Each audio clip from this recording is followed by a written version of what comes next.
Testing witness mic, testing 1, 2, 3. Testing for official reporters.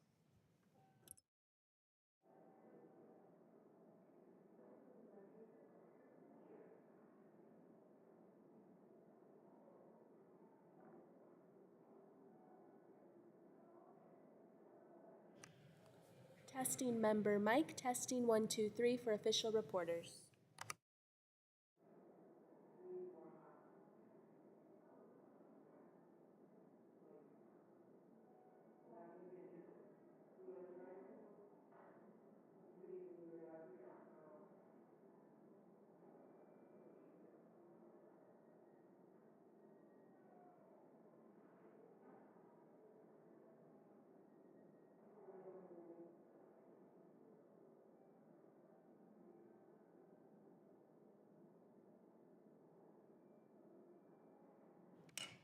Testing, testing, member mic check, 1, 2, audio check for the reporter.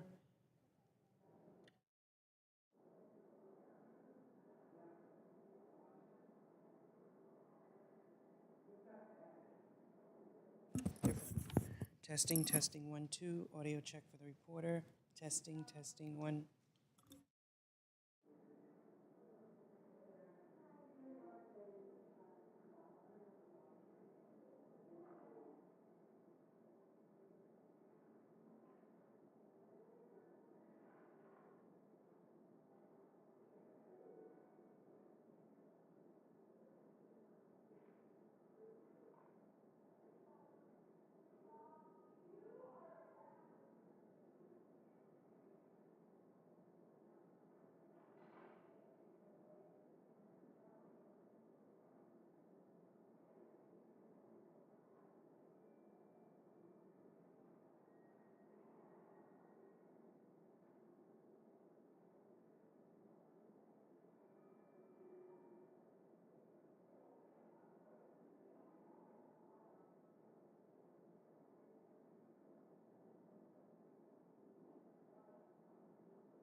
The Subcommittee on Oversight and Investigations will come to order, and without objection, the Chair is authorized to declare a recess of the committee at any time. This hearing is entitled Moving the Money, Understanding the Iranian Regime's Access to Money Around the World and How They Use It to Support Terrorism. Without objection, all members will have 5 legislative days within which to submit extraneous materials to the Chair for inclusion in the record. So I now will recognize myself for 5 minutes to give an opening statement. Mr. Goldberg, Mr. Nerona, and Mr. Thomas, I want to say thank you for being here. We appreciate your time. I know for at least 2 of you, you were also part of a hearing yesterday with my colleague Blaine Lukemeyer. So you're pulling to some double duty, and we do appreciate that. And at the end of the day, we are trying to find out how we can help stabilize the Middle East. That ultimately is the goal here. So let me be clear. Today's hearing should not be labeled as partisan. Members from both sides of the aisle have concerns about how the Iranian regime is able to support terrorism around the world, continue its march towards developing nuclear weapon capabilities, and suppress human rights of its own people. So let's begin today by setting the stage. Since 2021, the Iranian regime has profited nearly $80 billion from oil sales around the world, which is due in part to relaxed sanctions. Earlier this summer, reports indicated that the United States and Iran had resumed diplomatic engagements after the Biden administration failed to revive the Joint Comprehensive Plan, or JCPOA. In September, the United States and Iran finalized a swap involving the release of 5 American hostages in exchange for 5 Iranian nationals who had been charged with sanctions violations and federal crimes, while agreeing to give Iran access to approximately $6 billion in funds previously held in South Korea. Similarly, the administration waived sanctions to allow more than $10 billion worth of Iranian assets held in Iraq to be transferred to Oman and other jurisdictions. 3 weeks ago, Hamas committed just one of the most brutal terrorist attacks that we have ever seen on the state of Israel, and 30 Americans tragically lost their lives in that. It's important to note that Hamas receives approximately $350 million per year in support from Iran, or roughly 93% of their total funding. Finally, last week, the Oversight and Investigations Subcommittee launched an investigation to better understand the administration's decisions regarding economic sanctions on the Iranian regime. So today's hearing will focus around 3 central questions. First, how restricted Iranian funds are held around the world and how the Iranian regime accesses them. Second, understanding the genesis of the $6 billion used as negotiating terms to release the hostages in Iran. Is that in fact what happened? And third, how the administration helped the Iranian regime more easily access an additional $10 billion paid by Iraq for electricity. Here's what Congress can do. First, we can push for greater transparency when any administration is choosing to waive sanctions that have been passed by this body, especially as negotiating terms in any hostage deal with the Iranian regime. Members of this body should not be kept in the dark, and consequences are too great. Next, we do not allow sanctions to be waived, rolled back, or funds transferred. Time and time again, Iran has shown that it's willing to starve its own people in pursuit of supporting terrorism or achieving a nuclear weapon. Naively believing that diplomatic agreements will deter the Iranian regime will be done at our own peril. We must cripple their economy and return the previous administration's maximum pressure campaign, in my opinion. And let me close with this. I know there's a lot of different opinions about what is happening in Gaza and with the Palestinians and with Israel. But we should all agree that innocent civilians should not be used as political cover. Make no mistake, Hamas is no friend of the Palestinian people, in my opinion. And the Iranian regime is no friend of ours. We must not waver in our support for our ally of Israel. So I look forward to hearing from our witnesses today, and I'm going to yield back the balance of my time, and I now will, I think the chairman now recognizes the ranking member of the subcommittee, gentleman from Texas, for 5 minutes. Thank you, Chairman. And I thank the witnesses for appearing as well. Mr. Chairman, this hearing is ostensibly being held to investigate how Iran accesses restricted funds around the world, looking at two instances where the United States has granted waivers for Iran to access these specific restricted funds. Some of my colleagues across the aisle, however, may try to link these waivers to the attacks in Israel.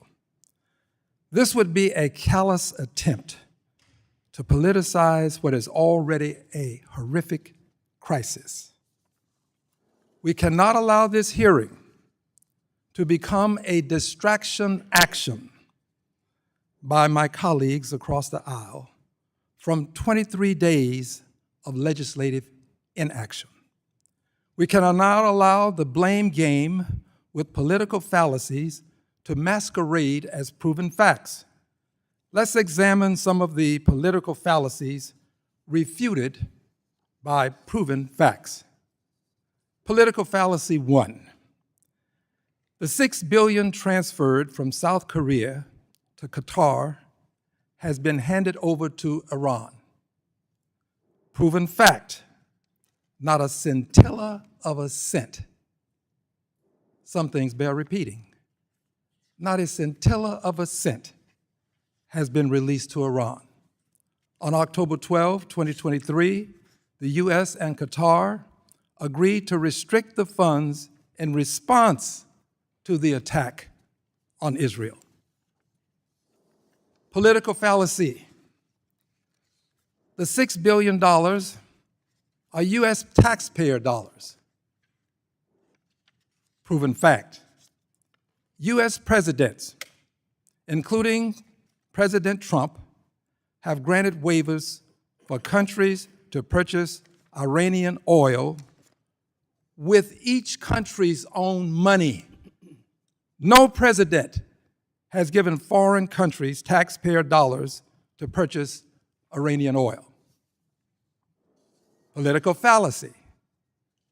President Biden shouldn't allow Iraq to purchase electricity from Iran. Proven fact. Former President Trump allowed Iraq to buy electricity from Iran with the justification that Iraq had a fragile economy. Should former President Trump be denounced for allowing Iraq to buy electricity from Iran? In closing, I ask this. I ask this of my Republican colleagues. Where were you when President Trump allowed 8 countries to purchase oil from Iran? Where were you when former President Trump allowed Iraq to purchase electricity from Iran? And why is there no mention of President Trump in your distraction action memo? Now, to some things that the ranking member and I can agree on.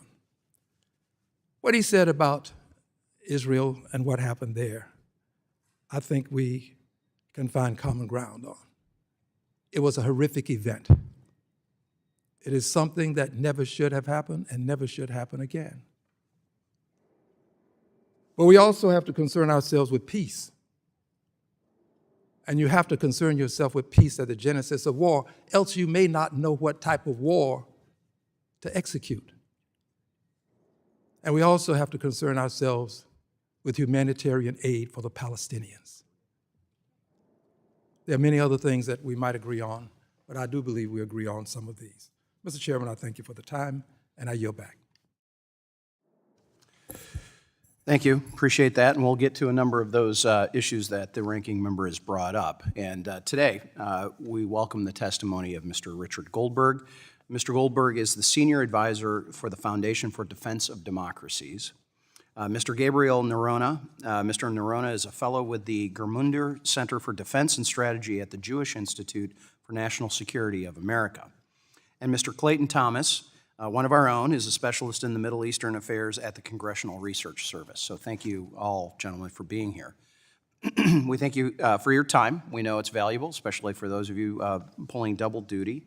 And your written statements will be made a part of the permanent record without objection. So, Mr. Goldberg, you are now recognized for 5 minutes for your oral remarks. Thank you, Mr. Chairman, Mr. Ranking Member. Great to be back in this chamber a few hours later for the double duty, but a really important topic and work. I do hope we can find bipartisan common ground here. I do want to address some of the ranking members' last comments and questions because I can answer them pretty quickly and easily. Where was I when President Trump issued oil waivers? Well, in 2018, I was at FDD opposing those waivers, and in 2019, I was in the National Security Council ending them because we ended them in May of 2019. So I don't know where this talking point keeps coming from that Trump did this too.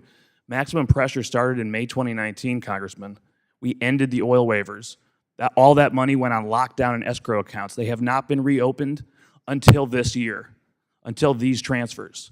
Where was I when we were granting waivers under the statute that I wrote as a staffer in 2012, the Iran Freedom Counterproliferation Act, when we allowed Iraq to continue importing electricity from Iran? First I was at FDD, and then I was in the National Security Council.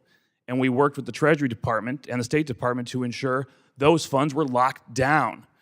We allow, under the waiver, import of electricity. We don't allow Iran to access the funds. Now we do. So I don't know where all these claims keep coming from, but let's stick with facts. Let's stick with facts. If we today, in the wake of October 7th, agree that we need to do all we can to deny this regime in Tehran resources, that it is in our national security interest for the Islamic Republic of Iran to have less money, not more money, at its fingertips, understanding the fungibility of money, putting aside whether this $6 billion you're pointing to has been spent yet or borrowed against yet, an interesting question never asked. What about the $10 billion, Congressman? What about that money that was moved out of Iraq to Oman? We have no information about it. We just heard yesterday the waiver was just introduced into the record. We've just learned about it. What's been spent out of there? Is that money frozen? Have the Omanis agreed to that? Have the Iraqis agreed to that? When that waiver expires, will we revert to the old waiver and ensure that money in Baghdad gets locked down for electricity payments? We can allow Iraq to import electricity. We don't have to allow Iran access to the money. Oil sanctions. This isn't just new. This summer, we saw this massive spike as the secret nuclear deal that I outlined in my testimony, my written testimony, started. After Brett McGurk, the White House Middle East coordinator, had gone to Oman, negotiated through the Omanis a secret nuclear understanding, using all kinds of interesting pretexts and executive authorities to start releasing money and stop enforcing sanctions. Why? Because they knew politically they couldn't come to this House to submit a deal under the Iran Nuclear Agreement Review Act to evade the laws we have all passed, that you have all voted on in the past. Why did they do that? Because they wanted a nuclear understanding. They wanted to just say, oh, please, just don't go across that 90% enriched uranium threshold. We heard yesterday in testimony that, oh, we should never have gotten out of the JCPOA. Look at Iran's nuclear program today. The vast majority of Iran's advancement in its nuclear activities have happened since January 2021. That's when they crossed to 20% enriched uranium, and then to 60%. And now, just a stone's throw away, showing us their technical capability to get to 90%. Only when we went from maximum pressure to maximum concessions, maximum deference. The policy needs to change. Oil exports have been steadily rising with non-enforcement throughout 2021 and 2022. It was only this year that they went through the roof, with some reports topping 2 million barrels per day in August under this nuclear deal. And so, no, Congressman, I'm not saying this $6 billion was used to fund October 7th. That's factually inaccurate. But a posture of appeasement for 2.5 years that emboldens this regime, a summer negotiated secret nuclear understanding that allows this regime to say, well, the Americans are off the table. They're afraid of us. They're deterred. We've already cut a pact with Saudi Arabia, too, through the Chinese earlier in the year. Now we can turn all of our sights on Israel, the only country in the Middle East operating inside of Iran to stop that nuclear program. Now we can activate all of our terror tentacles that we, the IRGC, coordinate in Beirut, a cell coordinating Hezbollah, Hamas, and Islamic Jihad. That's what we need to come together to say, let's lock down these resources. Let's turn our posture from appeasement to deterrence, to pressure. That is how we take on the terror tentacles of Tehran. Look forward to your questions today. Thank you so much for holding this hearing. I know that Qatar came up yesterday. There may be a hostage deal today involving Qatar. I think it's important we address that in the double game Qatar plays, but I look forward to your questions.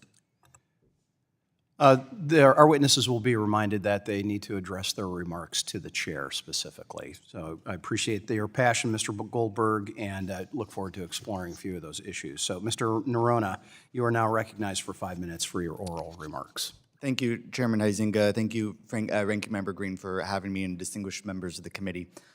Over the past decade, the Islamic Republic of Iran has spent more than $20 billion to support foreign terror groups in the Middle East. It has spent tens of billions of its own dollars on its own terror operations. And I think it's important to understand when the Islamic Republic chants death to Israel, they chant death to America, they are really deadly serious about those chants. And we learned that 2 weeks ago. And Mr. Chairman, you are correct, this is not a partisan issue. There really ought to be. They would not distinguish between Republicans and Democrats when they target us, and they don't in their ongoing assassination plots on U.S. soil. Hamas's attack on Israel was only possible because of increased funding from the Iranian regime over the last couple of years, not just in the last couple of months, but over the last couple of years. Historically, Iran has provided $100 million to Hamas. In the past year, that has increased to $350 million. And I think it's important to understand how they got to the position of being able to increase those funds. Today, Iran provides Hamas 93% of its military budget. That funding allowed Hamas to lay low over the last year and prepare for these sneak attacks. Iran also trained 500 Hamas fighters inside Iran as recently as September. I think that is certainly a contributing factor to the success of their operations. And the regime could afford this largesse because of the problems with financing that have really flooded in, as you mentioned, Mr. Chairman, $80 billion at least in oil sales since the beginning of 2021, the $10 billion that we'll discuss from Iraq, facilitated by State Department waivers, which I saw what you submitted into the record yesterday. They are very strange, having written them myself, very unprecedented. They may now be laundering that money through China to get rid of all humanitarian exemptions. And then the $6 billion that was deposited into Qatari accounts in exchange for the release of 5 Iranian-American hostages. There's also reports that Iran has gained access to $6.7 billion in IMF special drawing rights. That's very much in this committee's jurisdiction. Supreme Leader Khamenei's philosophy is to use all the funds it can obtain to advance its terrorism. They don't really care about providing for the material needs of the Iranian people. They will always prioritize terror. And the United States should not aid the regime in this effort. A few recommendations. Specifically, Congress should force the executive branch to enforce its existing oil sanctions against shipping companies, tanker companies, ports, refiners, insurance companies. There are over 300 tankers facilitating trade in Iranian oil which are not sanctioned today. The same and these sanctions need to be mandatory, not discretionary. The same applies to the United States sectoral sanctions against Iran's metals and petrochemical exports. Those sanctions have really not been enforced in the past 30 months. Second, Congress should work to bring an end to these ongoing energy waivers that we provide to Iraq, and make sure that those funds can't be laundered in China. This is a really serious terror financing threat. This issue has gone on for a long time, multiple administrations, and I think it's incumbent on Congress to find a solution with the executive branch on how we can wean Iraq off of Iranian energy independence, but then try to bring this to an end fast. Third, the United States must claw back the $6 billion provided to the Qatari Fund for Iran last month. It has not been dispersed yet. My concern, based on Iranian budgeting principles, is that they plan out their foreign currency payments months in advance, and they were planning to draw down on this, and we're in the process of moving funds around until just now, I think.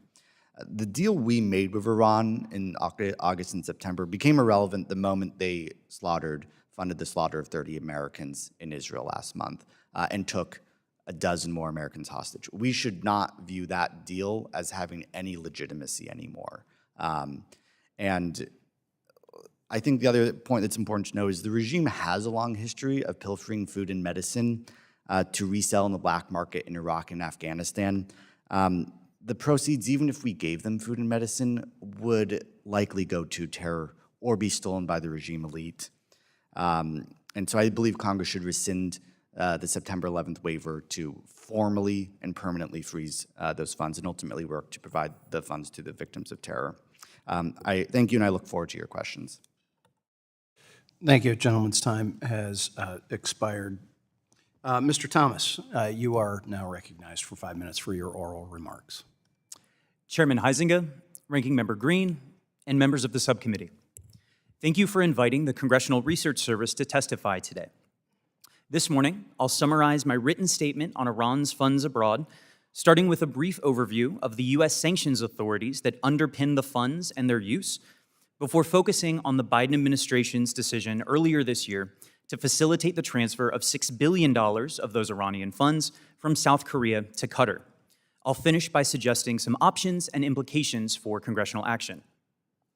So, for background, the United States has for decades sought to limit the Iranian government's financial resources via sanctions in an effort to deprive the government of the ability to fund its programs to develop weapons of mass destruction and the means to deliver them, its nuclear activities, and its support for terrorist groups. Led by Congress, these U.S. efforts have included a decades-long effort to limit Iran's petroleum exports, a key revenue source for the regime.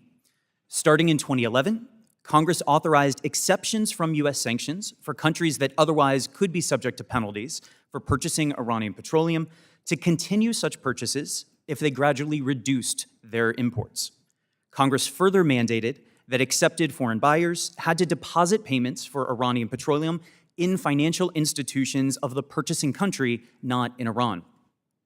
Congress explicitly permitted the use of those funds for humanitarian trade in multiple Iran-specific sanctions authorities, in line with long-standing provisions in U.S. law that exempt humanitarian goods like food and medicine from U.S. sanctions programs.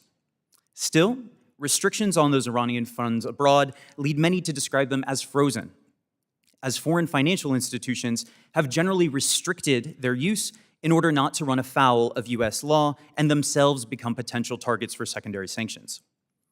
In September 2023, in conjunction with mutual prisoner releases from the United States and Iran, the U.S. approved the transfer of $6 billion in Iranian funds from South Korea to Qatar. These actions occurred in the context of broader diplomatic engagement to de-escalate U.S.-Iran tensions. To facilitate the transfer of funds, Secretary Blinken issued sanctions waivers to allow European financial institutions to participate without the risk of U.S. sanctions. Executive branch officials did not provide a detailed description of the oversight mechanisms that would have applied to the funds, but said that U.S. oversight in partnership with that of the government of Qatar would be substantial, and that the United States would take, quote, appropriate action if Iran attempted to use the funds for purposes other than non-sanctionable humanitarian trade. The September 7th, 2023 Hamas attacks on Israel and resulting conflict have prompted increased scrutiny of U.S. policy towards Iran, a longtime backer of Hamas. This scrutiny includes attention to the $6 billion transfer. According to press reports, Deputy Treasury Secretary Wally Adeyemo told legislators that in the wake of Hamas's assault on Israel, U.S. and Qatari officials had agreed to prevent the use of the funds indefinitely. The administration has not made any official statements on the status of those funds. Going forward, as part of its oversight responsibilities, Congress could consider whether or not to seek greater visibility into Iran's funds abroad, including via legislation to require regular reporting by the administration to Congress on the funds and their use. Congress could also consider whether or not to mandate congressional review of administration decisions with respect to the funds. Some members of Congress are urging or seeking to compel the administration to act in a demonstrable, transparent way to ensure the funds in Qatar are not used for transactions that would benefit the Iranian government. Since September 7th, members of Congress have introduced at least 18 pieces of legislation related to Iran. Many of those bills would rescind the waivers issued to facilitate the transfer and seek to encourage third parties to block or otherwise decline to conduct transactions with the funds. Other legislation would seek to confiscate and repurpose the funds, although the United States' ability to seize the funds appears to be limited, as the United States does not have jurisdiction over them. New official action to newly block the funds could provoke an Iranian response or have other impacts on U.S. interests, including with respect to Qatar, a major non-NATO ally of the United States that hosts major U.S. military facilities. Formal action to rescind the waivers or amend the authorities underlying them could also have implications for Iraq, which has long relied on U.S. sanctions waivers to import Iranian electricity. Congress could also revisit long-standing sanctions exemptions for humanitarian trade, weighing them against the broader goal of pressuring the Iranian government and the interest some members have expressed in supporting the Iranian people. This concludes my brief remarks. Thank you for the opportunity to testify, and I look forward to your questions. Thank you, Mr. Thomas. We are going to now turn to member questions, and I'm going to recognize myself for 5 minutes. I wish, honestly, I really do wish we had a long-form podcast kind of conversation that we could have here today, because there are so many avenues to explore in this. But I'll have 5 minutes. We'll all have 5 minutes, but I'm sure we will be having quite a bit of follow-up and on that. So, Mr. Noronha, yesterday at the National Security Subcommittee hearing, I entered into the record, as you had indicated, the report to Congress on renewal of Iraq's sanctions waiver for electricity payments. This is the Biden administration sanctions waiver for the payment of electricity by Iraq to Iran. So you have seen this document since yesterday? Yes, Mr. Chairman. Okay. What are your immediate takeaways? I know you touched on a few of those things. Just explore that briefly. So it struck me that they were trying to use the 2012 law, which was intended to reduce imports of Iranian oil. And let's be clear, this is the 2012 NDAA. Correct. NDAA Act yes, under the Obama administration. Correct. This was passed by bipartisan from Congress, signed into law by President Obama. This was intended to get Iran's oil and electricity revenues down. And instead, what it appears the administration used that law for is to, in my view, illegally create a channel where Iran could get euros. Which was specifically the Korea situation, correct? Korea had a reliance on Iranian oil, and this was part of trying to wean them off of that? So there were 8 countries that we were working to wean off their imports of Iranian oil. We couldn't do so overnight, and so we were trying to do this very fast. Iraq is a slightly separate case. So yesterday you said immediately you were struck a little bit that Germany, France, and Oman were the 3 exceptions to that. Explore that briefly. France, Germany, and Oman have never imported Iranian oil. They've never imported Iranian petroleum products. They were never given waivers by the Trump administration because they didn't need them. So why in the world would they be included in this now? It is, in my view, legal fiction that was used to somehow cite this law so that they could be the mechanism to launder funds from Iraq into euros for an Omani channel. Mr. Goldberg, I'm going to turn to you. The administration obviously allowed the transfer of $10 billion from Iraq as well. Where do you suspect this money is now? We don't have clarity on that. We do know that if you look back, and I document this in my written testimony, we have multiple statements from various Iranian officials and Iraqi officials in that May, June, July timeframe that give us this dollar figure. Some say $10 billion, $11 billion, but remember, Iraq is still importing electricity, so that money continues to grow. It's not one-time money like a frozen account in South Korea or the $3 billion that's still sitting in Japan or any money that's in Delhi or in Beijing that may have been on the docket for transfer in the future under this nuclear understanding. So this $10 billion, let's use that figure, that's a public number. Some amount of that was already paid out, $2.76 billion. We saw that. That was an initial allowance under a prior waiver in June. That was used to pay off various debts of the Iranians, including imports from Turkmenistan, according to public reporting. Then the rest of it, the balance at some point, is transferred under this new waiver, sir, that you've just entered into the record. In July, we have the State Department on record saying that they're designating Oman to be the custodian. This waiver now provides France and Germany in this as well. So clearly there is some movement of cash converting Iraqi dinar to euro in Europe and moving it into Oman. The balance in Oman is unknown. The balance in Iraq is unknown. The balance in France or Germany is unknown. But according to the waiver, these are the institutions that would be involved. And of course, we don't have the names of the institutions involved. Is Oman known as a straight-up player in the banking industry? Oman is viewed in some ways, in historical terms, worse than Qatar as far as playing all sides. We've seen public reporting in the past of their ties to the IRGC at times, smuggling routes through Oman and around Oman that the Iranians have used. They've been used, if you go back to 2015, 2013, right after Congress had enacted the two laws that we're really discussing here. That secret negotiation of the now National Security Advisor was with the Omanis to get to that JCPOA originally. That's why the Omanis were used again by Brett McGurk for this channel. I've got just a few seconds and so much more. Any one of you, are you aware that there's a written agreement between the Qataris and the U.S.? And the same question on the Omanis. Because when we see White House spokespeople saying these funds are frozen, quote, it does not appear that they really are. Mr. Chairman, there is a written agreement that outlines the hostage deal and the $6 billion payment. To my knowledge, I do not know of a written agreement pertaining to the potential freeze. The waiver, I believe, sir, does make reference to communications. The committee should ask for all communications. Okay. Appreciate that, and my time has expired. With that, the gentleman from Nevada, Mr. Horsford, is recognized for 5 minutes. Thank you, and good morning. Thank you to the chair and the ranking member for this timely hearing. Like so many of us, I was shocked and appalled by the horrific attacks on the people of Israel by Hamas terrorists. It is our duty to ensure that that never again happens anywhere, and this hearing and the work of the administration is imperative. I'm in a unique position here. I'm both a member of this committee as well as the Armed Services Committee, and so I've received both classified as well as attended closed-door hearings to better understand the events that occurred on the ground, the preparation and planning leading up to these despicable attacks, and most importantly, the actions available to us going forward.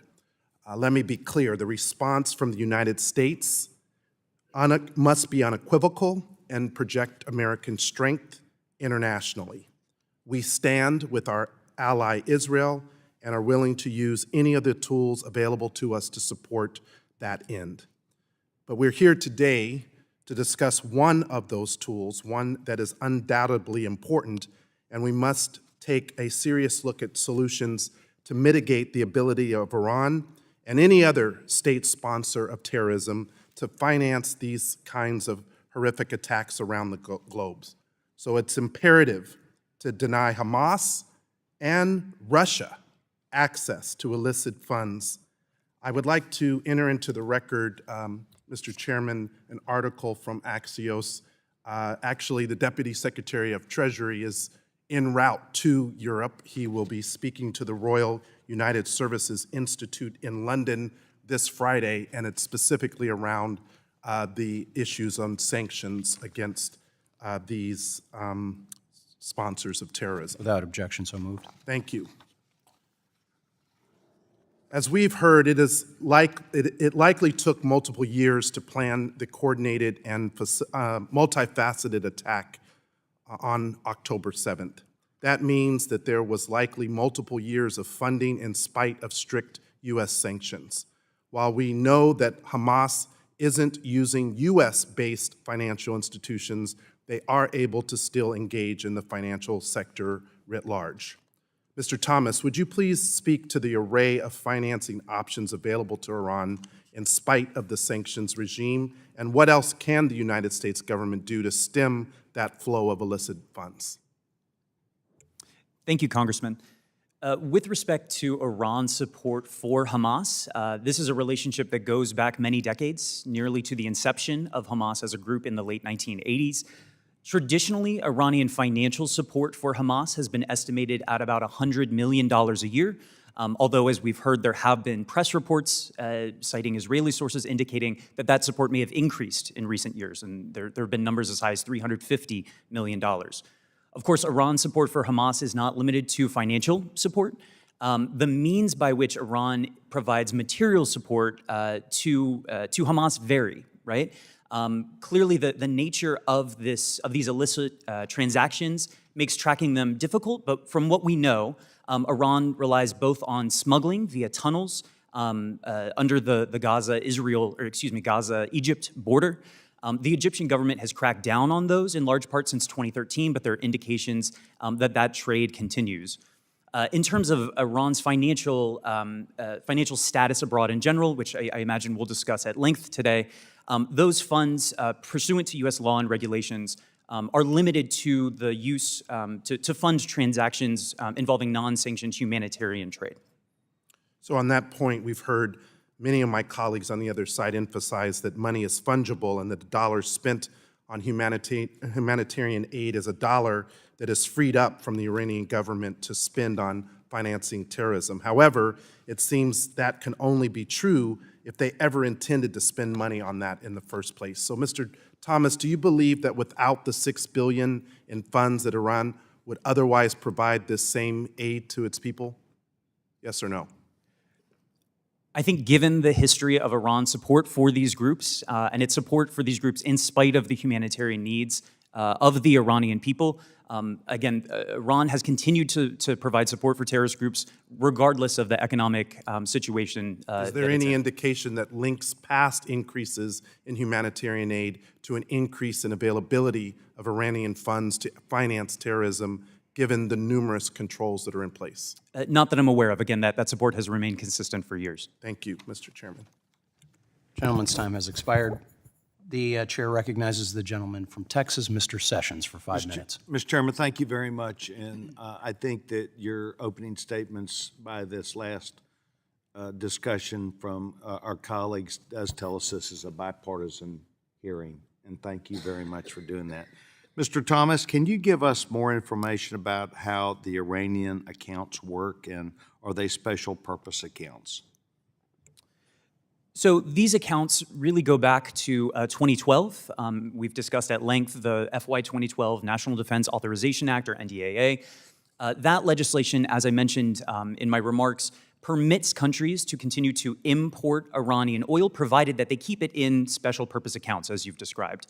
The year after the 2012 NDAA was passed, Congress, as part of the 2013 NDAA, included a provision, subtitled D, IFCA, which Mr. Goldberg mentioned, the Iran Freedom and Counterproliferation Act. That act tightens those restrictions by mandating that purchases for Iranian oil, the funds from those purchases must remain in the purchasing country, not remitted to Iran.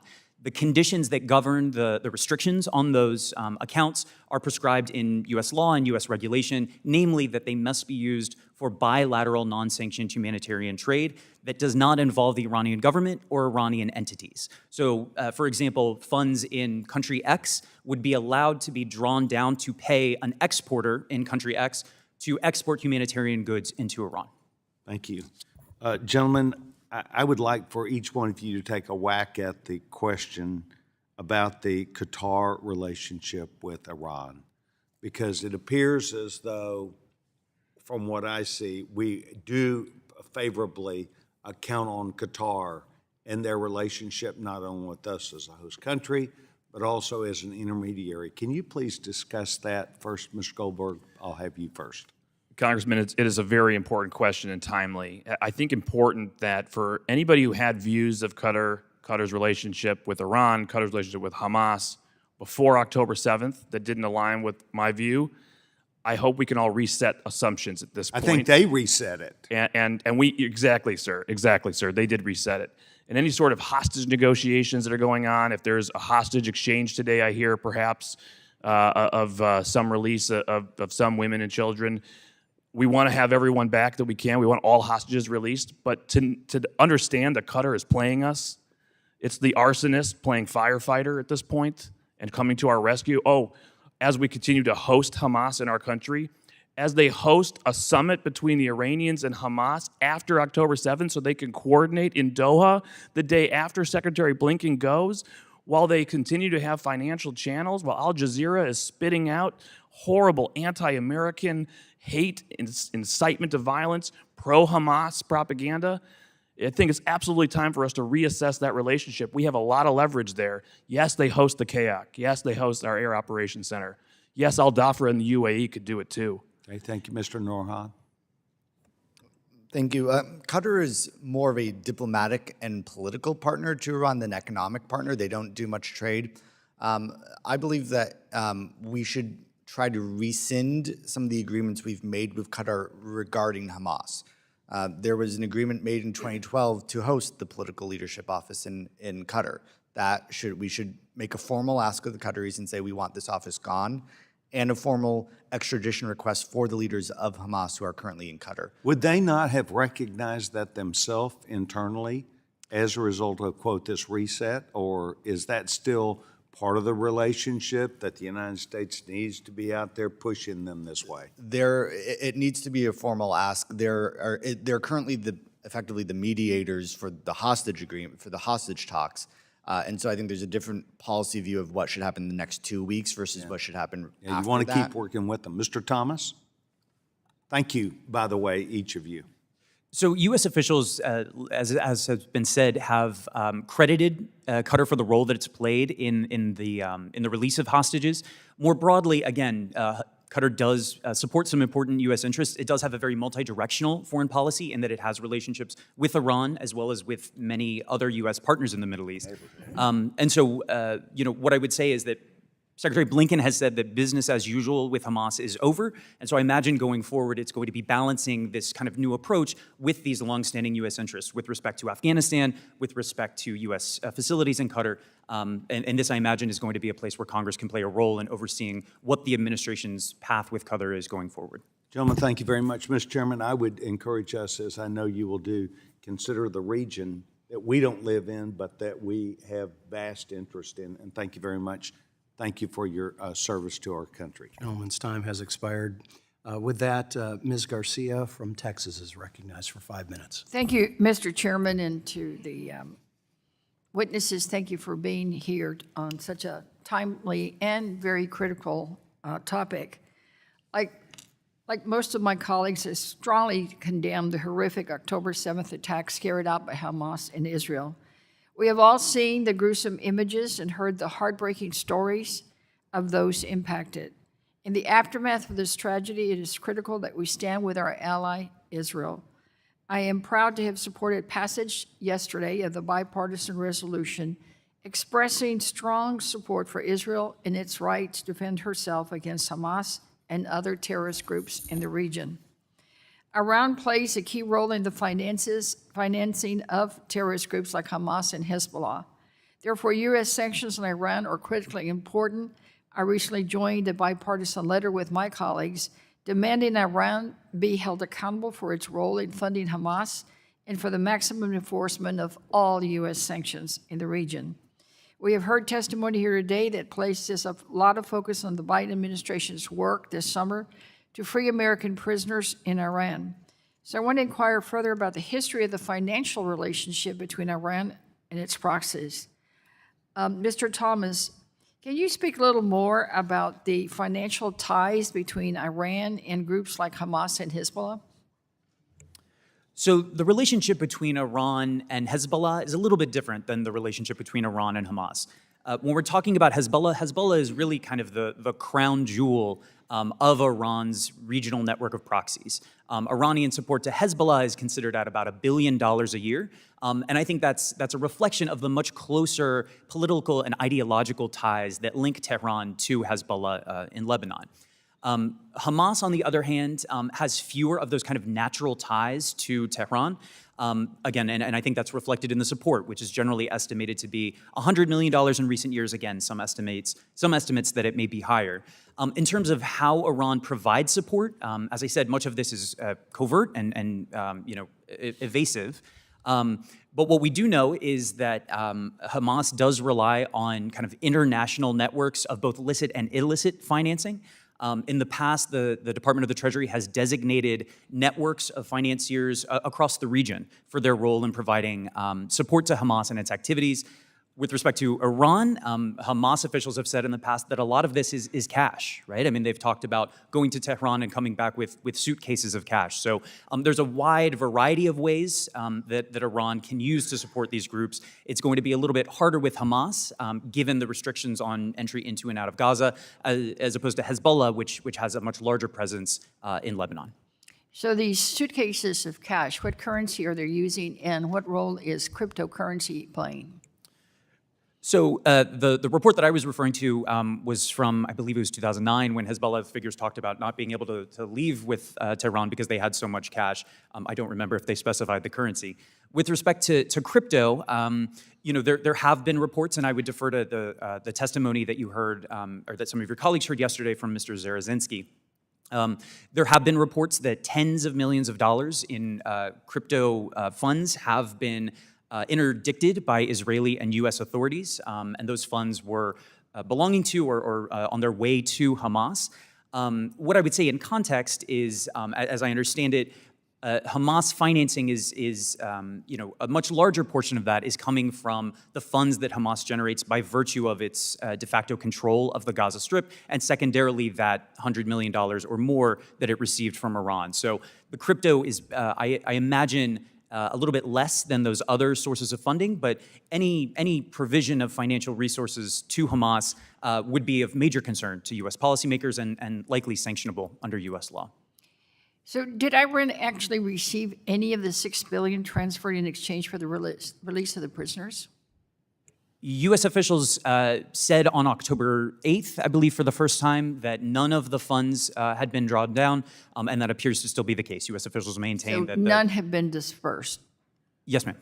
Right, just want to make sure that we get that on the record again. So the U.S. Treasury Department recently sanctioned individuals and businesses in South America accused of financing Hezbollah. Mr. Thomas, can you speak to the dangers that groups like Hezbollah and Hamas pose beyond the Middle East?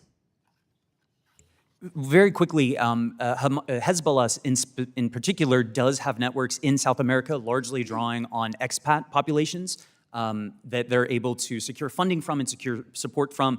And this is an issue of longstanding concern going back, I would say, well over a decade. And Congress has looked at this issue. As you say, the administration has sanctioned numerous officials for their participation in this trade as well. Thank you. And Mr. Chair, if the witness would provide any other detail on that, my last question, it really would be great. I think he was... The chair will entertain written questions to the chair, which we will then pass along. Right. So Well, thank you, Mr. Chair. If you'd like an expansion, you may put that down in writing, and we will pass that along to our witnesses. Thank you. With that, the gentlelady from Missouri, Mrs. Wagner, who is also the vice chair of our Foreign Affairs Committee and the chair of the Capital Markets Subcommittee here on Financial Services. You have 5 minutes. Hi, thank you, Mr. Chairman. On this very past anniversary of 9/11, the Biden administration announced this reckless and extremely dangerous deal with Iran, a state sponsor of terror. President Biden's decision to release $6 billion in Iranian funds is nothing short of a windfall of cash and economic relief for Tehran to use for its military and to fund terrorist proxies like, as we've spoken, Hezbollah, Hamas, and the Houthis. This was a shameful payout to a regime that is responsible for countless deaths, including Americans. Less than a month later, Hamas and Iran-funded terrorist group launched the deadliest attack on the Jewish people since the Holocaust. Let's be clear about Iran's role in the Middle East. It is the world's worst state sponsor of terror, and it is bent on attacking U.S. and Israeli interests with every resource it can muster. This money should never have been released in the first place. And now the U.S. must claw it back to ensure that they cannot be used to further in efforts to further by Iran or Hamas to target Israel. Mr. Noronha, the Biden administration has mentioned a, quote, quiet understanding with Qatar regarding the $6 billion in Iranian funds exchanged in the hostage deal. What does a quiet understanding look like in practice? It means nothing at all, because a quiet understanding has no legal basis. It does not legally prevent Qatar from distributing those funds to Iran in the future. And more importantly, in my mind, it does not prevent or discourage Iran from taking, say, Qatari or American hostages to say, okay, now you really have to turn that spigot back on. We've made this practice now of saying you can get cash for hostages. And now that that practice has been exemplified to the Iranian regime, they will use and abuse that as long as this is a possibility. Thank you. And Mr. Goldberg, the Biden administration said that the $6 billion in accounts in Qatar could only be used for humanitarian purposes. Can you explain why that is impossible to ensure, given the fact that we all know that money is fungible? Thank you for the question, ma'am. They also said this about the $10 billion going to Oman, the same language used by Mr. Miller at the State Department, so that's why we should take a close look at what's been spent there, too. Obviously, money is fungible, so even if they say this is all for non-sanctions goods, by the way, which is wider than what we traditionally think of as humanitarian, because there's all kinds of debts that can be paid off in that respect as budget support, even if you accept that, we also know and have documented, as Mr. Noronha went through yesterday, so many times in history when Iran has filed paperwork that's fraudulent, front companies, false transactions that have gone to money laundering, that have gone to the IRGC, gone to Assad in Syria, Hulk Bank in Turkey. Remember that massive scandal still being prosecuted today? That was all based on humanitarian transactions, billions of dollars of a scheme that Iran had cooked up and nobody caught it.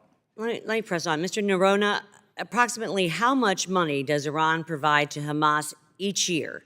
And would the terrorist attacks that Hamas perpetrated on October 7th have been possible without that Iranian support, including financial support?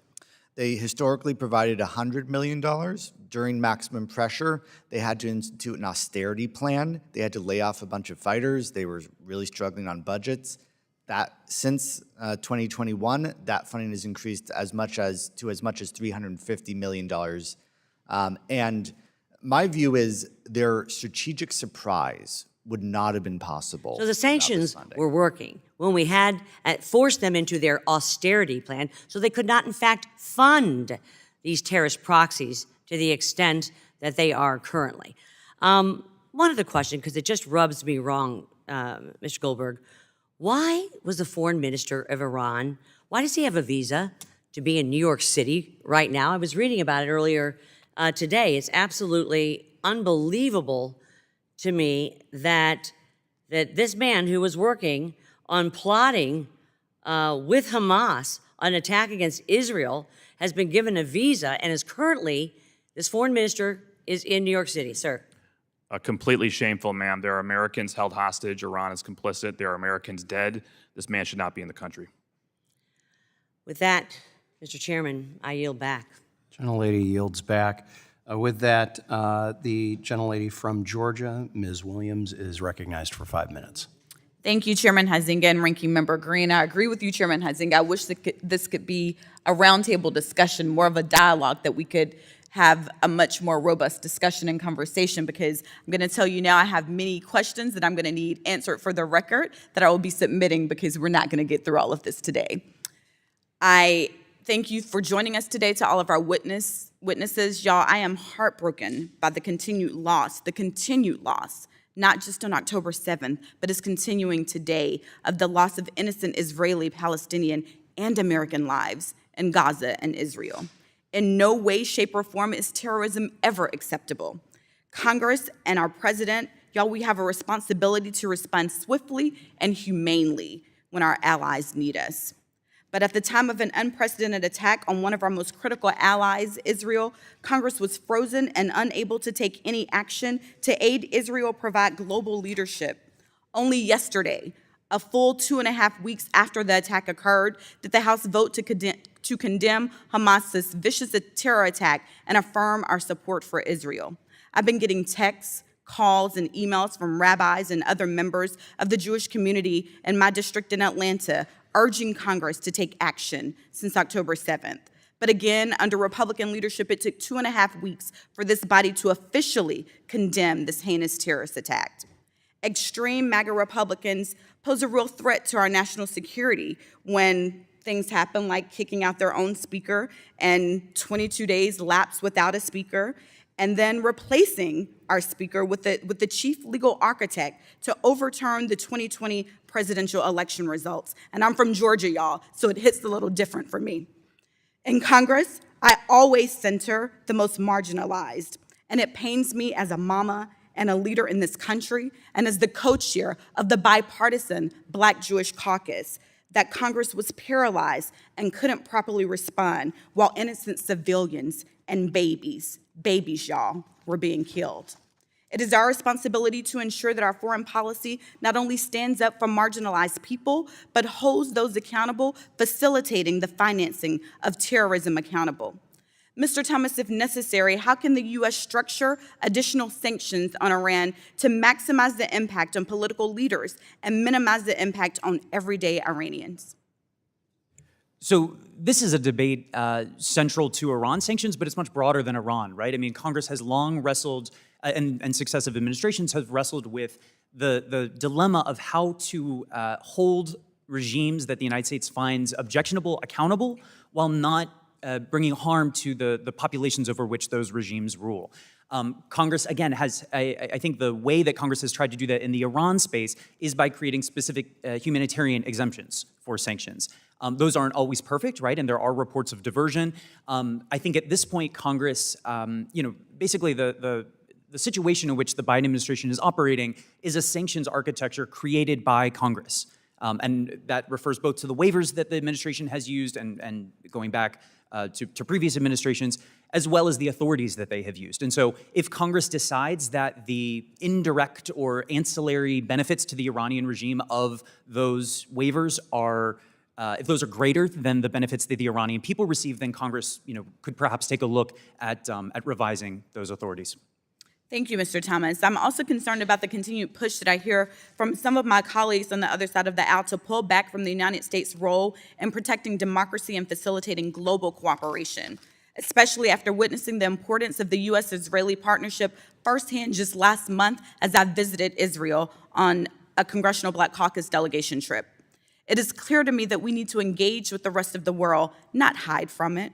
Mr. Thomas, how did the Trump administration's withdrawal from the Joint Comprehensive Plan of Action and the Paris Climate Agreement impact our ability to work with European allies and conduct diplomacy in the Middle East? So the Trump administration's decision in 2018 to cease U.S. participation in the JCPOA was welcomed by some U.S. partners and was strongly criticized by others. In the region, a number of U.S. partners welcomed the decision. But as you say, in Europe, many European allies saw the JCPOA as a critical international diplomatic achievement and sought to preserve the benefits. Ultimately, that was not possible. While the JCPOA is still technically in effect, obviously we've seen Iran surpass its requirements under the JCPOA, and the U.S. Has moved beyond even where it was in 2018 in terms of sanctions. In terms of the kind of broader impact, where the Biden administration appears to be now is, really engaging with partners, including— Mr. Thomas, unfortunately, I'm out of time, which I knew would happen, and I have many more questions to submit for answers on the record. Thank you, Mr. Chairman. The gentleman from Tennessee, Mr. Rose, is recognized for 5 minutes. Thank you, Chairman Huizenga, for holding this incredibly important hearing, and thank you to our witnesses for being here. I know you've had a busy week. I would like to start off by saying how incredibly disappointed I have been in the Biden administration's lax on Iran policies. Iran is a longtime state sponsor of terror and a major supporter of Hamas. The unspeakable terrorist attacks that occurred in Israel by Hamas have left all of us sick over the barbarity of these atrocities committed against Israelis, Americans, and numerous other nationalities. It is crystal clear that Hamas and Hamas's benefactor, Iran, have zero regard for the sanctity of human life. It greatly concerns me that the Biden administration has recently allowed billions of dollars in Iranian funds to be transferred around the globe in an opaque and completely non-transparent manner. it is absolutely essential that Congress fully understand how these money transfers were allowed and the current status of these Iranian funds. And Mr. Chairman, I might note, we don't need necessarily more sanctions. We need the ones we have to be enforced by this administration. Now, Mr. Thomas, are you aware of any database or set of information available from Treasury that allows the public to understand where Iran's money is in the world? I am not. And Mr. Noronha, do you think it would be in the public interest for Treasury to publish data that will help to allow the public to understand where Iran's money is in the world? Absolutely, and I think it would help Congress do its oversight job and not just rely on the executive branch to do what Congress tells it to do. In September, the administration established a new humanitarian channel in Qatar to administer $6 billion in Iranian assets from South Korea. Treasury describes this channel as a way to, quote, further facilitate the flow of humanitarian assistance to the people of Iran. Mr. Thomas, is it unusual for Treasury to create a humanitarian channel? And why would Treasury need to create a humanitarian channel? I think probably the closest analog to the humanitarian channel in Qatar was the Swiss humanitarian trade arrangement, which was set up by the Trump administration in February of 2020. That was based on October 2019 understandings between state and Treasury to basically create mechanisms to facilitate humanitarian trade into Iran. In terms of why it's necessary, I believe the intent is to give basically extra cover to private organizations, private businesses that want to participate in this trade, but otherwise might be deterred for fear of U.S. sanctions. So it's basically telling people that want to participate in this, you will not be exposed to U.S. sanctions if you participate in humanitarian transactions involving Iran. That doesn't mean that those businesses are going to participate in it, right? I mean, you can open the door, but you can't force anybody to walk through. And my understanding with the Swiss humanitarian trade arrangement is that only several transactions were processed through it. Is there a stark difference between a humanitarian channel and other escrow accounts that are available to Iran for humanitarian trade purposes? It's difficult to say with respect to the humanitarian channel in Qatar. As you said, that was announced by the Treasury Department in mid-September. And as of early October, it appears that the circumstances surrounding those funds have changed, although, as I note, the administration has not made an official statement on the status of those funds. Based on the arrangements that governed the Swiss humanitarian channel, I would imagine that that basically it's increased due diligence requirements on the financial institutions involved in processing those transactions. In your opinion, is there enough information publicly available on the humanitarian channels to understand how effective they have been in the past or how this one might be in getting the appropriate assistance to Iranian citizens themselves? I think we already see Congress starting to take this up as an oversight mechanism. I would point you to H.R. 5826, which was marked up in the House Foreign Affairs Committee last week. That legislation would require biannual, every 6 months, reports from the administration specifically on the $6 billion in Qatar. But I don't think there's any reason why Congress couldn't broaden that reporting requirement to try to have more visibility, as Mr. Noronha said, into where those funds are and what the status of them is. Thank you. I see my time is about to expire. Mr. Chairman, I yield back. Gentleman yields back. With that, the gentleman from Texas, the ranking member, Mr. Green, is recognized for 5 minutes. You have another member. Yeah, he's going to go last. Thank you, Mr. Chairman. While I greatly appreciate the commentary of Mr. Goldberg, my questions were not directed to Mr. Goldberg. And there's a reason I didn't direct my questions to Mr. Goldberg. Mr. Goldberg is not a member of Congress. Mr. Goldberg doesn't have a vote.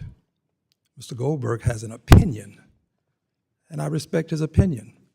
But my questions were directed to the members of Congress who have the opportunity to vote. Now, to you, Mr. Thomas, you indicated that the architecture for the transaction that took place, the $6 billion, was created by Congress. Is that correct? Yes, sir. I'm referring specifically to Section 1245 of the FY 2012 NDA, as well as additional restrictions added by the Iran Freedom and Counterproliferation Act in the next year's NDA. And for edification purposes, you are with what entity, please? I am a specialist in Middle Eastern affairs at the Congressional Research Service. And that is an entity associated with what organization or what body, please? We are part of the Library of Congress. We provide nonpartisan, authoritative information and analysis to all 535 members of Congress and their staff, all committees, and we work equally on behalf of all members of Congress. The transaction that took place, the $6 billion in question, did that transaction take place in contravention of the law?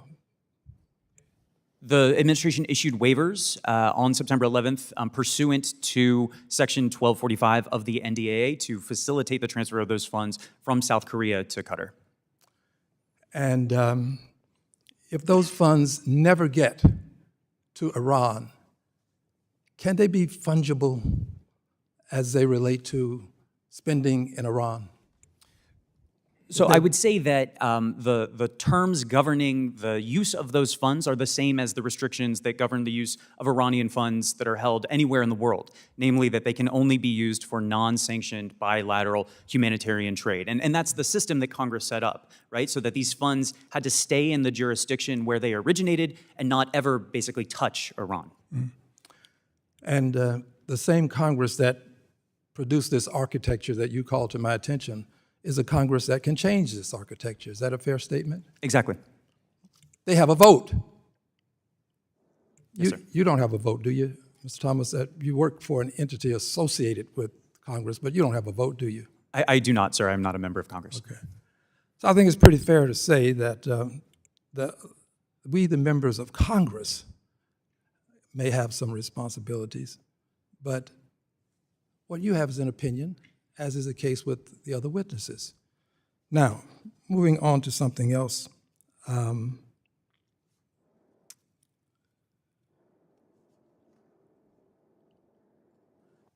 Hamas is a terrorist organization. What they did was a crime against humanity. Should never happen again.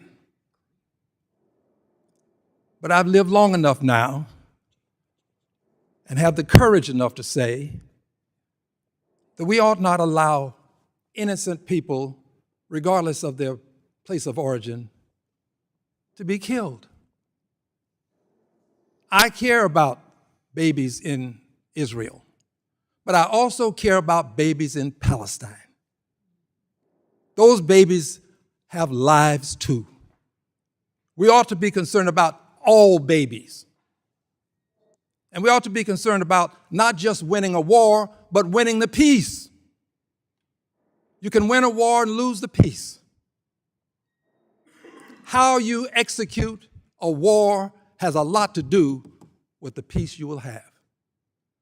And I will tell you that while I did not sign on to, did not co-sign the resolution, and there's a reason.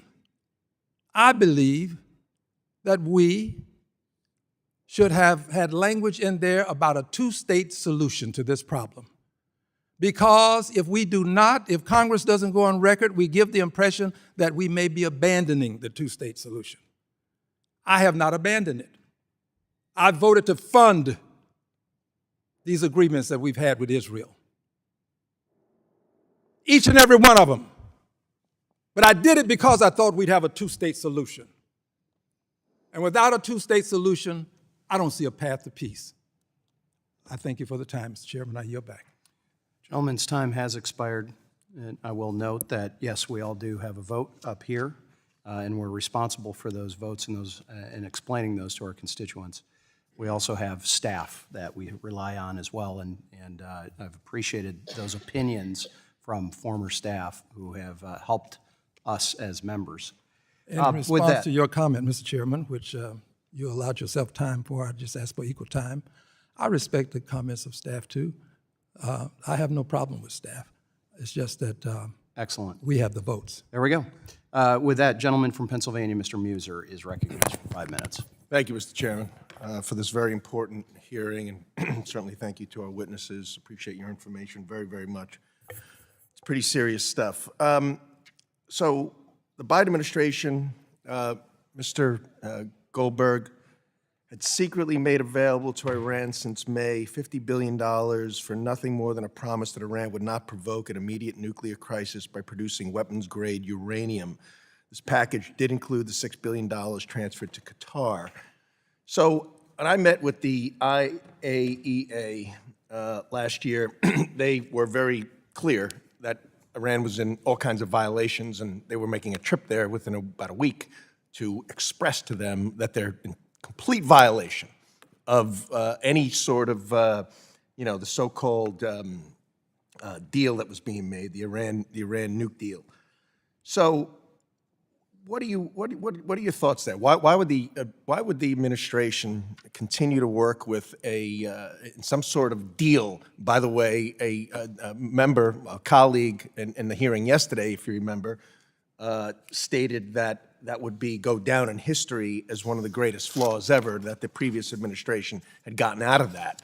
I don't know what kind of agreement there is when one side just blatantly doesn't follow it, doesn't allow surprise inspections. You give them a month's notice to show up, and then they can tell when the uranium was moved and how much was actually extracted from the area. Yet, this Biden administration continues to try to work with this Iranian terrorist state.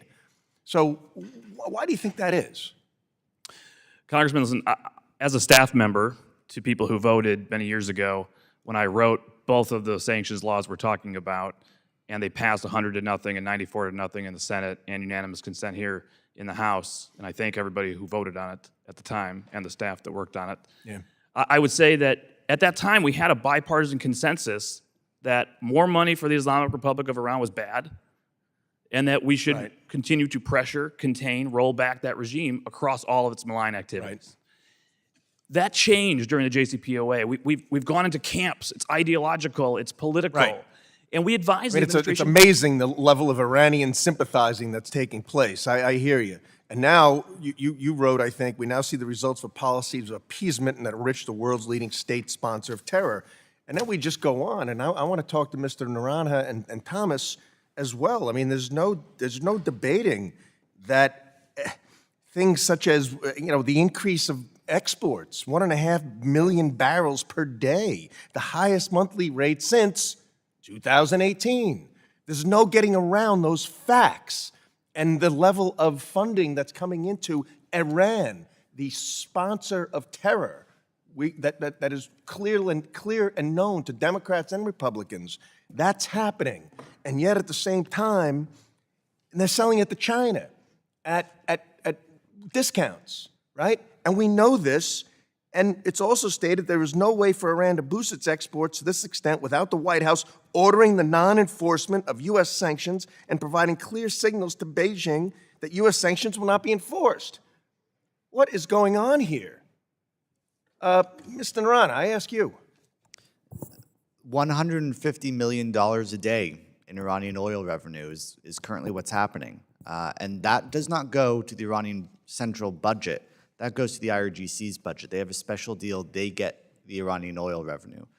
Respectively, sir, that's exactly what's happening. It's a funneling for terror financing across the Middle East that reaches to Washington, D.C., because there are assassination attempts here in this capital ongoing. So, Mr. Thomas, let me, allowing the missile embargo on Iran to expire grants international legitimacy to Iran's transfer of armed drones to Russia, who were sending billions and billions of American taxpayer dollars to the Ukraine, and yet we're allowing this to help fund Russian drones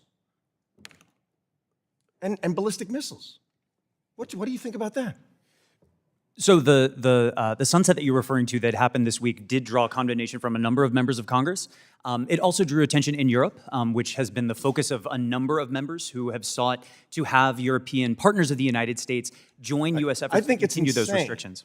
I want to ask you a question. Do we have any documentation or any reason to believe, or is there any facts or connection to the idea that there may be a transfer of funds from Iran to any member of the Biden family? Anybody have any information on that? If you Gentleman's do, time please let me know. I yield back. Gentleman can pose that question in writing if he so chooses. With that, the gentleman from Wisconsin, Mr. Stile, is recognized for 5 minutes. Chairman Huizenga, thank you for holding today's hearing, and thank you for waving me on to the subcommittee.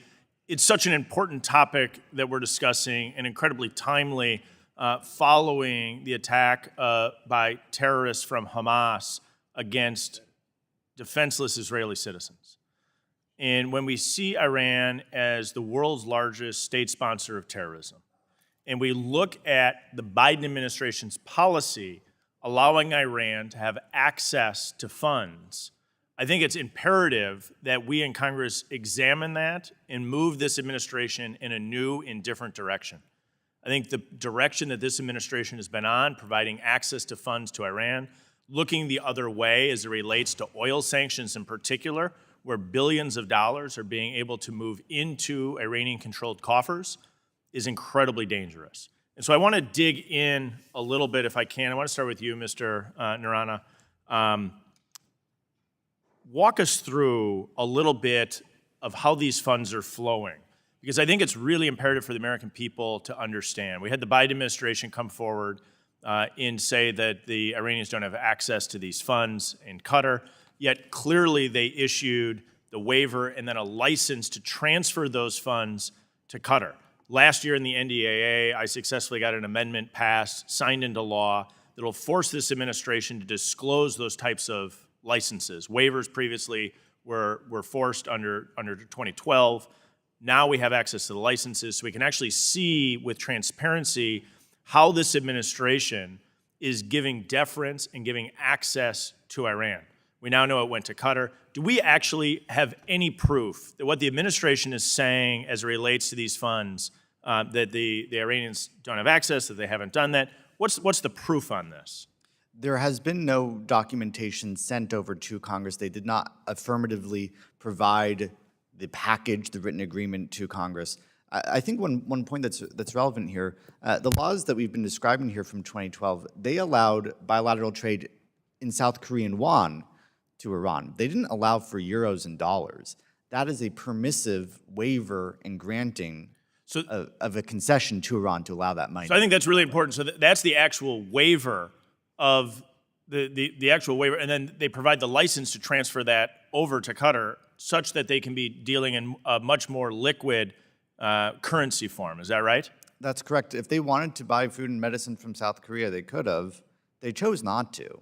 They don't want, again, it's not, the emphasis is not on helping the Iranian people. So someone should be suspect. Why would they not want to buy, maybe some food or some medical supplies loaded onto a boat in South Korea that would then go over to Iran, and maybe they could at least argue that they're trying to help people, that they're not going to pilfer these things off the top. Why would all of a sudden they want access to euros?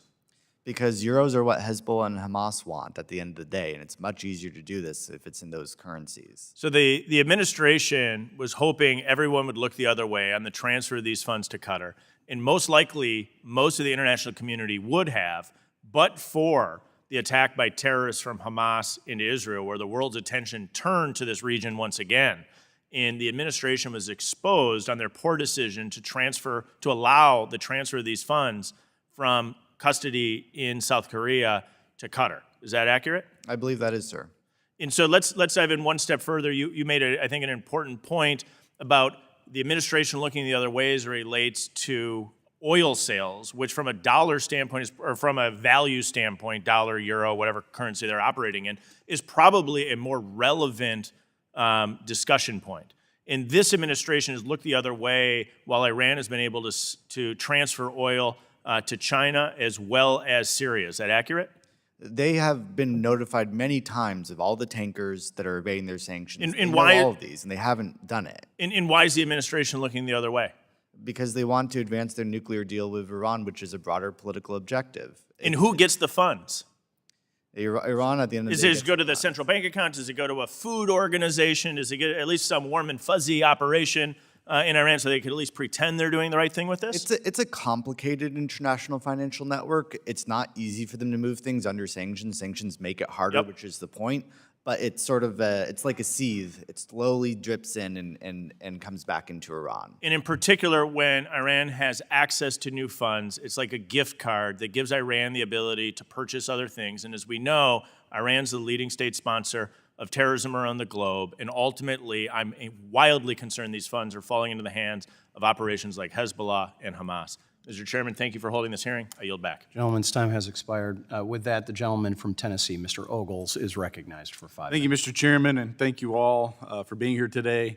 I want to touch on something that Mr. Muser said and that you mentioned in kind of passing, Mr. Naranha, is the idea that Iran has somehow been involved in attempted assassinations on U.S. soil. Can you please expand on that? Iran is currently trying to assassinate my former boss, Brian Hook, who's testified before Congress multiple times. They're trying to assassinate Mike Pompeo, John Bolton, but also Democrats. They're trying to assassinate current officials of the Biden administration, General Mark Milley, who served both presidents, Masih Alinejad, who testified before Congress yesterday. They're trying to do it, and they have made active attempts, and I'll leave that to your imagination. They've been described in some Department of Justice filings, showing up on people's doorsteps with guns, getting within 100 feet of targets. A lot of our public servants have to live with 24-hour security details, and they've been living with them for 3 years, if not longer. That's not how Americans should have to live. This is not Republican, Democrat. This is a disgrace to our public servants who have served this country, both administrations, and shouldn't have to be treated this way. So, to emphasize, both Republicans and Democrats live under constant fear. It's documented, we know it, because of assassination attempts or plans against their lives. Is that fair? That is, sir. Is it reasonable to assume that giving Iran or Qatar or any mechanism by which money would flow into Iran would somehow aid and abet the missions to kill Americans on U.S. soil? These operations are expensive. They need the money to do it. They have bounties of up to $1 million on the heads of each of these Americans. That money is absolutely subsidizing these assassination threats. They would probably still try to do them, but it makes their job much easier. Would it be in the best interest of our homeland and the aforementioned individuals whose lives are under a fatwa or assassination orders that these monies be pulled back and blocked? I believe it could save their lives, at least some of their lives, if we do Mr. Goldberg, do you have any comments?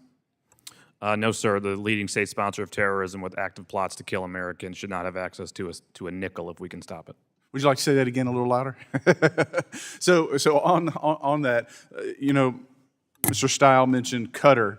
What active role has Qatar played in essentially allowing, aiding Iran to get around sanctions, which then allows monies to flow to these active terrorist organizations, sponsor of state terrorism, the literal active ongoing assassination attempts against former and current public officials? My understanding is that separate of the $6 billion which we're debating, Qatar is not typically an economic partner of Iran. They're not typically the sanctions-busting jurisdiction involved here. Mr. Goldberg?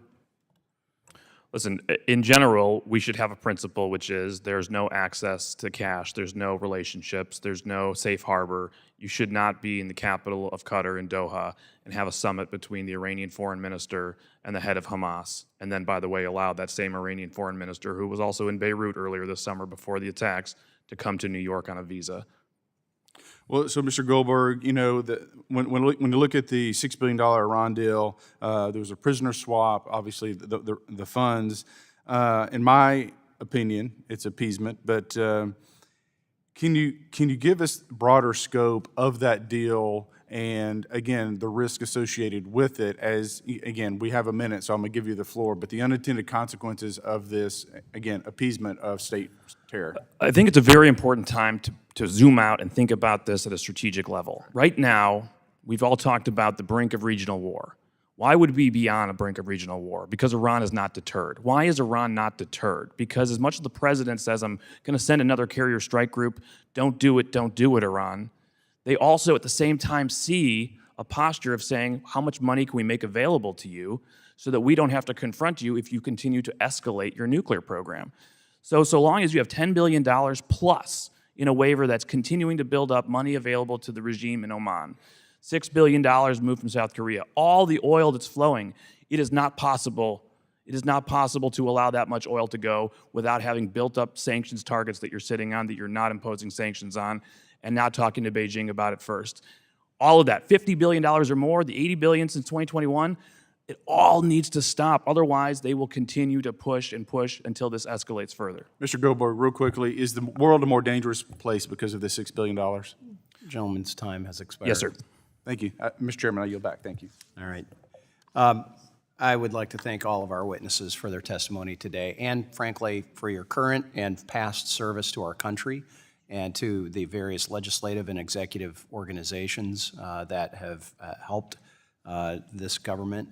And without objection, all members will have 5 legislative days within which to submit additional written questions for the witnesses to the chair, which we will then forward to the witnesses for your response. We just request that you respond to those as promptly as you are able to. And at some point, we're going to need to explore doing this on a podcast format. I believe this is something between 2 hearings, yesterday a hearing, today a hearing. There's a hearing happening in the U.S. Senate right now as well. This is certainly at the forefront of many of the conversations that are happening in Congress writ large, and I think around the world. So with that, this hearing is adjourned.